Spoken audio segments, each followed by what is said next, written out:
Hello, selamat datang ke channel Lari 5km. Ini sebenarnya cerita minggu lepas masa Malaysia Day. Plan asalnya kami nak lari, tapi sebab jerebu, ada kawan suggest kami check out tempat ni. Kat mana tu? Taman Tugu Forest Trail.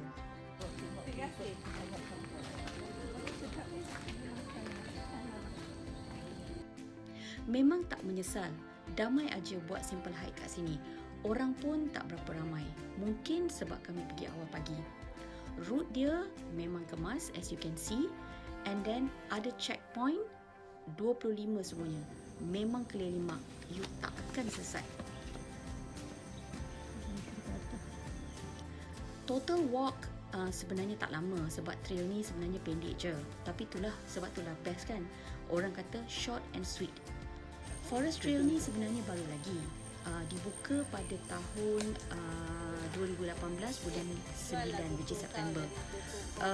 This is actually part of a project to conserve somewhat 66 acres of forest in the middle of KL, turning it into an urban forest park. All in all, this is a must. Seriously, tak perlu fit sangat or anything to do this. Just a santai walk to enjoy the green environment. So, till we meet again, jangan lupa like and share the video and of course subscribe to the channel.